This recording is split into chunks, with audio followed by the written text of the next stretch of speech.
La historia de mi padre es cuando menos sorprendente. Él era catedrático de economía, abogado, y también me he metido en el mundo de los negocios. Estaba muy metido en los negocios. Llevaba una vida bastante frívola. Seguramente iría a misa los domingos y poco más, porque se le habían enseñado buenos principios sus padres y sus hermanos, pero él era bastante, de manera de ser simpática, divertido, pero frívolo. Y luego era también consejero privado de don Juan, el padre del rey Juan Carlos, emérito. Pues era consejero privado y hacía muchos viajes a Astoril, donde vivía don Juan, daba conferencias pidiendo pues al gobierno de Franco que dejase paseo al rey en vida de Franco, y eso le valió ciertas persecuciones y tal. Bueno, entonces él estaba metido en ese mundo cuando una noche, un día, llovía a horrores. Tenía un traje nuevo y yo no tenía en ese momento, bueno, la reunión que tenía de trabajo se había pospuesto por la lluvia, por lo que fuera, y se refugió en una iglesia de Zaragoza de los jesuitas que había en la calle Paseo de las Damas. Se entraba por Paseo de las Damas, se podía entrar por otros sitios. Y se refugió allí, estuvo viendo los altares, las imágenes. Incluso pensaba cuánta superstición hay en el mundo, cuánta imagen, cuánta virgen. Tal. Estaba pensando todo eso cuando de repente vio la capilla del Sagrario, un amigo suyo rezando con toda devoción. Y le extrañó. Ese amigo se llamaba Santiago Laguna, y era arquitecto, bohemio, muy bohemio y muy frívolo. Recorría los cabarets de todo Zaragoza y además llamando la atención por sus escándalos. Y claro, de repente lo ve rezando con toda devoción ante el Santísimo y dice: este debe ser un hermano gemelo, no puede ser él, es imposible. Estuve hace 2 meses con él en un cabaret, ¿cómo va a ser él? Y como seguía lloviendo, pues se quedó mirando a Santiago, más que en la capilla, pero más que mirando al Sagrario, mirando a Santiago. Cuando Santiago terminó su oración y se levantó, lo vio. Dice: hola Paco, ¿qué tal? Dice: oye, me ha sorprendido la devoción con la que rezas. Y dice: sí, es que he cambiado. ¿Cómo que has cambiado? Sí, he cambiado porque he conocido a una monja con las llagas de Cristo y bueno, y eso ha revolucionado toda mi vida. Y ahora ya no me dedico al mundo sino a Dios. Y mi padre dijo: oye, a ti te han trastornado. Déjame que estudie el tema y ya verás cómo te saco de ese calentamiento que llevas, que no es normal. Tú tienes que volver a ser el que eras. Eso mi padre. Total, que mi padre empezó a estudiar el tema de los estigmatizados por ayudar a Santiago, para hacerle ver que todo era un cuento chino. Y estudió al Padre Pío, estudió a San Francisco de Asís, estudió a Santa Gema Galgani, estudió a Santa Catalina de Siena y a otros místicos y santos que han recibido las llagas de Cristo. Claro, empezó mi padre a impresionarse muchísimo y a darse cuenta que había otro mundo que no era el nuestro, que el mayor y más importante. Y mi padre dijo: yo me he metido en los negocios para vivir bien en esta vida, ahora me voy a tener que meter en el mundo de las apariciones, en el mundo de Dios, sobre lo sobrenatural, para vivir bien en el otro. Ese era su argumento. Entonces empezó a estudiar también las apariciones aprobadas por la Iglesia, Fátima y muchos sitios. Total, que escribió un libro. Escribió un libro que se llamaba Estigmatizados y apariciones, lo editó la editorial Studium y se olvidó ya del tema. Dijo: bueno, yo ya he cumplido, veo que Santiago tenía razón, que existe otro mundo, no tengo que convencerle de nada, pero mi mundo es este, los negocios. En los negocios, la economía y la monarquía, y se acabó. Y yo me olvido de este asunto. Y se olvidó, pero Dios no se olvidó. Y empezaron, claro, los lectores leían el libro, se quedaban entusiasmados, le mandaban cartas a la editorial que le transmitían a mi padre. Y claro, todo esto le llevaba a tener que contestar, dar las gracias, y un poco, por no me le gustaba, porque le entretenía, por un poco de desahogo de la vida ajetreada que tenía en los negocios, pero por otro lado se sentía mal, porque él siempre decía: me veo como un diablo metido a predicador, y eso no quería. Entonces, estando en esa lucha, una especie de resistencia tipo Jonás, incluso algunos instrumentos del cielo le veían en la frente una ballena, como diciendo, estás resistiendo a Dios, pues se presentaron en su despacho los hermanos Andreu, muy relacionados con las apariciones de Garabandal. En concreto, Ramón María Andreu, su hermano Marcelino y otro más. Se presentaron creo que 3, pero bueno, 2 seguro, y creo que 3. El tercero no sé si era hermano o eran los 3 jesuitas, eso seguro. Lo que no sé si eran los 3 hermanos o hermanos de comunidad. Entonces el padre Ramón María Andreu le traía un montón de material a mi padre para que él hiciese un libro dedicado a las apariciones de Garabandal. Y mi padre pues, se resistió. Dijo que no podía ser, que eso era imposible. Y entonces se salió, empezaron a contarle los hermanos Andreu, que ellos tampoco creían al principio en las apariciones, que su hermano Luis María Andreu había muerto allí en extrañas circunstancias, presenció en Los Pinos, que empezó a decir milagro, milagro, milagro, que luego dijo que era el día más feliz de su vida, que lo que decían las niñas era verdad, que no podía hablar hasta que no hablara con sus superiores, pero que no había que tener miedo, que las niñas nos habían enseñado cómo tener que tratar a la Virgen, y todo cosas así. E incluso ellos dijeron que cuando subieron a Los Pinos, aunque subió el padre concreto Ramón María Andreu a Los Pinos, un poco para saber qué había pasado, se encontró a las niñas en éxtasis hablando supuestamente con su hermano. Y él se decepcionó mucho. Dijo, estas niñas tienen una sensibilidad muy grande, que han oído hablar seguramente de las apariciones de Fátima, y ellas creen que ven a la Virgen. Y ahora ha muerto su hermano, están un poco impresionadas por la muerte de mi hermano, y ahora creen que hablan con mi hermano. Y de repente oyen a las niñas que dicen, que no nos cree, que para que nos creas nos vas a decir en alemán un secreto que solo lo sabe él y tú. Entonces Ramón María Andreu ve cómo revelan un secreto que solo lo conocía, no sabemos qué secreto es, un secreto que solo lo conocía él con su hermano y que se lo están transmitiendo a las niñas en alemán para que no lo entienda nadie.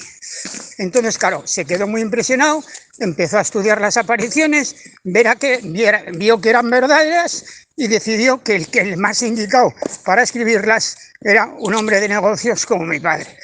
Y mi padre no sabía cómo salir del medio. Y entonces a mi padre se le ocurrió una idea. Dijo, miren, vamos a hacer una cosa. Si la autoriza el obispo de Santander, yo escribo el libro. Pero si no la autoriza, comprenderán, no voy a perder el tiempo para nada. Entonces quedaron de acuerdo. Les pareció bien la propuesta, la apuesta, el reto, les pareció bien a los hermanos María Andreu. Y dijeron, pues vale, nosotros intentaremos conseguir la autorización del obispo de Santander y usted entonces me da su palabra que lo escribirá. Y así, sí, si el obispo lo autoriza, yo lo escribo. Y mi padre se quedó muy contento, porque dijo, el obispo no lo va a autorizar nunca. Se había enterado por la prensa que había dicho que aquello no constaba la sobrenaturalidad, lo cual no quiere decir que sea falso, pero bueno, se quedaba muy tranquilo de que había salido muy libre. Pero las cosas de Dios no son así. De repente, unos días después, le llaman por teléfono los hermanos Andreu, que ya tienen la autorización del obispo. Y le dijeron, dígale a Sánchez Ventura que escriba el libro y que me lo mande. Que yo, con mucho gusto, si no tiene nada contra la fe ni contra la moral, se lo aprobaré. Entonces mi padre empezó a estudiar el tema de las apariciones, se fue a Garabandal 2 o 3 veces, habló con las niñas, habló con los padres de las niñas, habló con los testigos, mantuvo una relación con el párroco de don Valentino Arichalar de la aldea y empezó a estudiar el tema y escribió el libro. Pero se lo mandó al obispo y el obispo nunca contestó. Entonces, claro, dijo, bueno, pues yo ya que he cumplido, he hecho el libro, lo he mandado, me dijeron que me había dado la autorización y ahora no me lo editan, no me dan el imprimatur ni el hostia, ni siquiera me contestan una carta para decirme que no me lo hacen Y bueno, ¿qué se puede hacer? Hay una cosa en esta última visita del padre Luis María Andreu a Garabandal, en vida mortal, porque luego ya moriría, que perdí, muy importante, bueno, que yo considero importante, y es que perdió un rosario. Y cuando lo dijo, las niñas, o una de las niñas le dijo, ¿quieres que suba a buscarlo? Y dice, no, que es muy tarde, ya me lo darás la próxima vez que venga. Y añadió, y si no vengo yo, se lo darás a mi hermano, que él sí vendrá. Esto implica que el padre Luis María Andreu había hablado con la Virgen en Los Pinos y que le había dicho que como a Jacinta y a Francisco que se lo llevaría muy pronto y que el sustituto suyo en la labor sería su hermano. Por eso, solo ahora sí se entiende que pueda decirle a la niña, dice, dáselo a mi hermano, que él sí vendrá, porque yo a lo mejor ya no vengo. O sea, como diciendo, no sé cuándo se me van a llevar, me han asegurado que muy pronto, no debía pensar que era tan pronto, dice, pero si no vuelvo yo, se lo das a mi hermano. Creo que es un dato a tener en cuenta.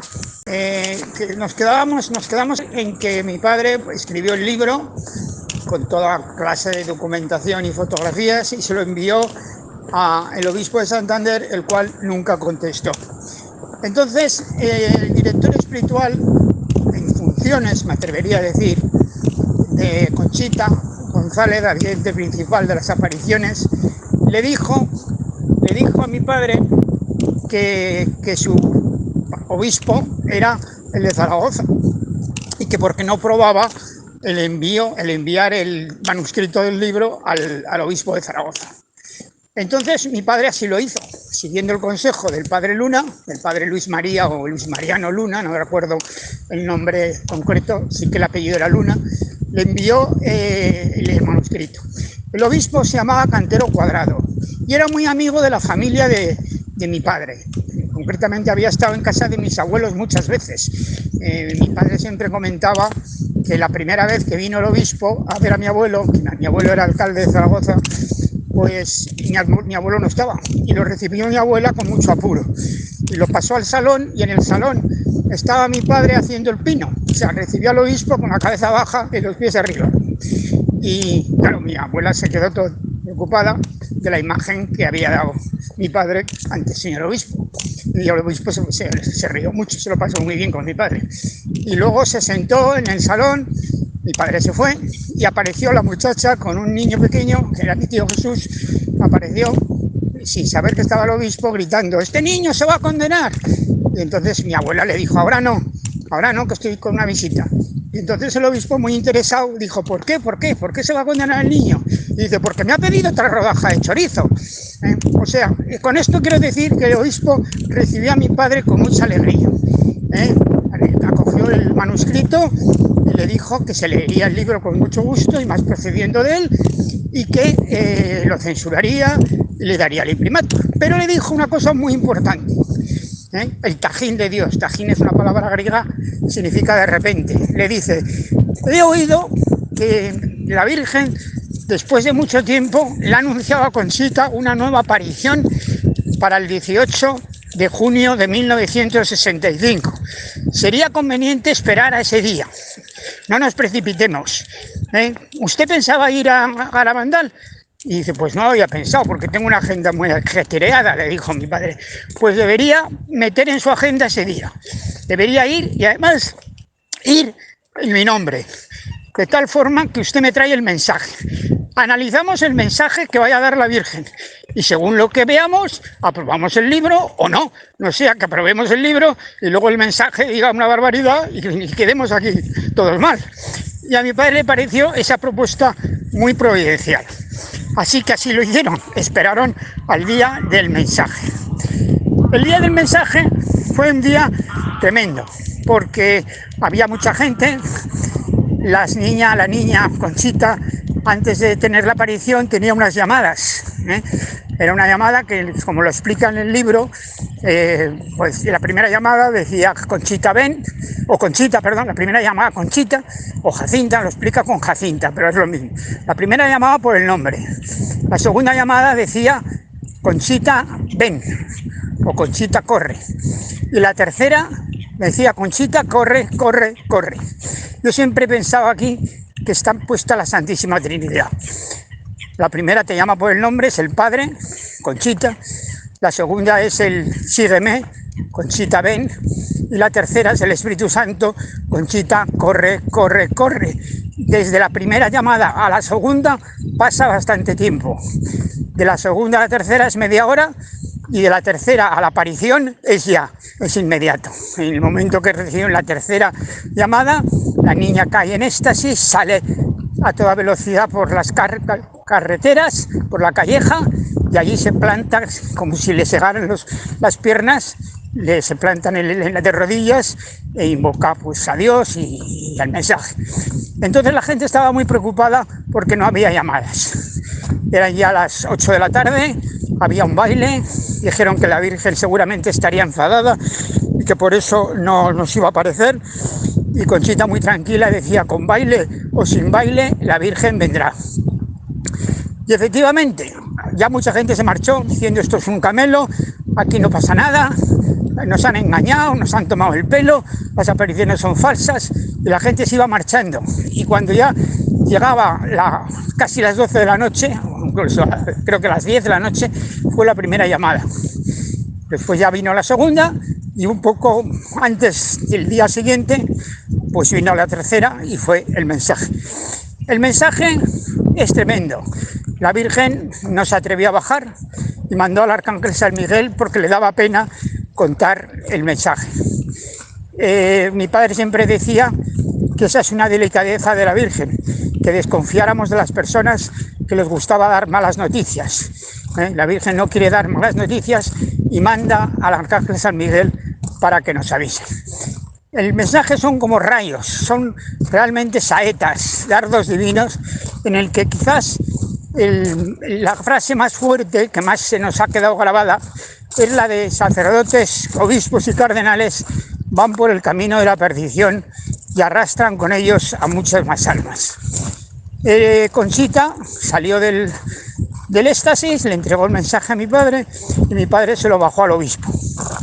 Y entonces el obispo le preguntó, vamos a ver, Paco, ¿cómo has visto tú el tema? ¿Tú crees que eso es de Dios? Y dice, mire, no lo sé, dijo mi padre, sinceramente. Yo lo que puedo asegurar es que la niña no miente. Hace falta una cara dura tremenda para una convocatoria tan multitudinaria en una niña de pueblo que no tiene malicia, ni tiene picardía, ni tiene experiencia de ningún tipo. Los médicos dicen que tantos focos en los ojos, tantas televisiones como estaban, la televisión italiana, las televisiones americanas, el nodo español, todos los fotógrafos con los flash por la noche, era suficiente para haberse quedado ciega estando 10 minutos con los ojos sin parpadear. Pero esto no puede venir de humano. Ahora bien, yo no sé si esto es de Dios, le dijo mi padre al obispo. ¿Y por qué? Le dijo el obispo, pues mire lo que dice aquí en este mensaje. Dice, por esta frase dice usted que esto no es de Dios, por esto de que los sacerdotes van camino de la perdición, dice usted que esto no es de Dios. Por esta frase le dijo el obispo, por esta frase le digo yo que este mensaje es de Dios. Esta niña no puede saber, como yo sé, cómo está la iglesia por dentro. Entonces le dijo, tranquilo, mire, vamos a llevarlo a la censura, el libro, para ver si hay alguna frase que conviene no poner, y yo le daré el imprimatur. ¿Qué pasó? Que se entera el obispo de Santander, que ya lo sabía, no sé cómo le llegan las noticias, pero ya lo sabía, que mi padre el obispo de Zaragoza quería aprobar el libro. Y entonces mandó el obispo de Santander en la prensa un artículo en el que decía que prohibía en todo el territorio español, algo que no podía hacer, que se escribiera nada, ningún escrito y ningún libro en favor de las apariciones de Gramontal, que se tendrían que exponer a las medidas que él estableciese. Entonces le llamaron por teléfono a mi padre del obispado de Zaragoza. Mi padre había leído la noticia y se imaginaba de qué se trataba. Y entonces llegó mi padre, antes de que hablase el obispo, y le dijo: ya sé por qué me han llamado, no se preocupe, retiraré el libro de la imprenta, no quiero causar follón. Y le dijo el obispo: no, usted no retire nada, ese libro va a hacer mucho bien, lo único que le voy a pedir es que no me obligue a poner el imprimatur. El libro ha pasado la censura, le hemos quitado una cosa que decía usted de Roma. En estos temas de Roma, dijo el obispo, hay que ser cuidadoso, eso se lo hemos quitado, pero el resto, el libro sale tal y como usted lo ha escrito. Es un libro que reciba mi bendición y va a hacer mucho bien. Pero ya no es necesario, no me obliga a poner el imprimatur, porque además hay un decreto de su santidad, el Papa Pablo VI, por el cual los seglares pueden escribir sobre estas cosas sin necesidad de autorización de obispo alguna. Pero en mi caso es para que no haya un follón entre una discusión, una falta de unidad de criterio entre los obispos españoles. Así que conviene que usted saque el libro, pero no me meta a mí en el tema para que no haya follón. Y así se hizo. Aún así mi padre decidió hacer pocos ejemplares para regalar a sus amigos, decía. Pero aquellos ejemplares hicieron la multiplicación de los panes y los peces. Empezaron a extenderse de mano en mano. Se hacían fotocopias, saltó fronteras, se hicieron ediciones en Italia, ediciones en Portugal, en Francia, en Inglaterra, en Estados Unidos, en Brasil, en muchos sitios, en Argentina, en Filipinas, en Talagos, en Rusia. O sea, hubo una especie, fue el primer libro, luego ha habido otros libros mucho mejores, pero aquel libro fue el primero por el cual se conoció Garabandal y por el cual tantas y tantas conversiones se ha establecido. Bueno, el obispo de Santander se llamaba Juan Antonio del Val, ahora me he acordado. Mi padre tuvo mucha relación con él y además tuvo también mucha relación, bueno, mucha no. Mi padre, por orden de Conchita de Garabandal, el día del segundo mensaje de las apariciones, al terminar, estaba mi padre, al terminar el mensaje, cuando salió del éxtasis, saludó a mi padre y le dijo que tenía que venir él el día 2 de julio. Entonces, luego la gente le decía: ¿pero cómo te va a citar ese día si no hay nada? El padre Luna, que era entonces el director espiritual de Conchita, le dijo: Paco, has entendido mal, no puede ser. A mí no me ha dicho nada ella y por lo tanto no hay nada el día 2. Y bueno, dije: pues el día 2 de julio yo vendré. El padre Luna era de Zaragoza, igual que mi padre, y habían ido juntos al día del mensaje. Dice: yo vendré y si no hay nada, pues me quedaré a rezar y se acabó. Y efectivamente fue el día 2, y lo primero, llegó el día 1 y Conchita le dijo: oye, ¿qué haces aquí si mañana no hay nada? Y dice: si me citaste tú. Y yo: habrás entendido mal, no hay nada, yo no te he podido citar. Bueno, pues nada, me he equivocado, me subiré a los pinos, dormiré y mañana me voy. Y bueno, y al día siguiente, cuando se levantaba para desayunar, se presentó Conchita en el desayuno y le dijo: tenías razón, tenías que venir. Se me ha aparecido el Arcángel San Miguel y me ha dado este mensaje, le dio un sobre, pero es para el obispo de Santander. Uno lo puede, vamos, no le dijo: tú no lo puedes leer, pero el otro, no, mi padre no lo leyó. Entonces se lo bajó al obispo de Santander, que lo tenía que dar en mano, eso sí. Y no lo querían coger en el obispado, pero no estaba. Se había ido a pasear con una marquesa, el obispo, y no estaba. Y dice: pues hasta que no venga yo no me muevo. Y cuando llegó, pues, le llamaron y mi padre no se quería ir, se sentó en un sillón hasta que viniera el obispo. Y entonces el obispo lo recibió muy mal y le dijo: ¿trae usted algo para mí? Y dice: sí. Y dice: pues tráemelo y váyase. Entonces le entregó el mensaje y se fue. Bueno, no sabemos lo que dice el mensaje, pero le cogió miedo al asunto y dimitió. Al día siguiente, el obispo dimitió, Beite de Alcalzábal como obispo, y se quedó como administrador apostólico hasta que viniera el siguiente. Y dio como administrador apostólico una nota, la cuarta, que si lo lees es la mejor de todas. Es la que dice que no consta en la sobrenaturalidad, pero que admira la fe de los peregrinos y su sacrificio. O sea, una nota dentro de cómo son, pero mucho mejor y mucho más suave que todas.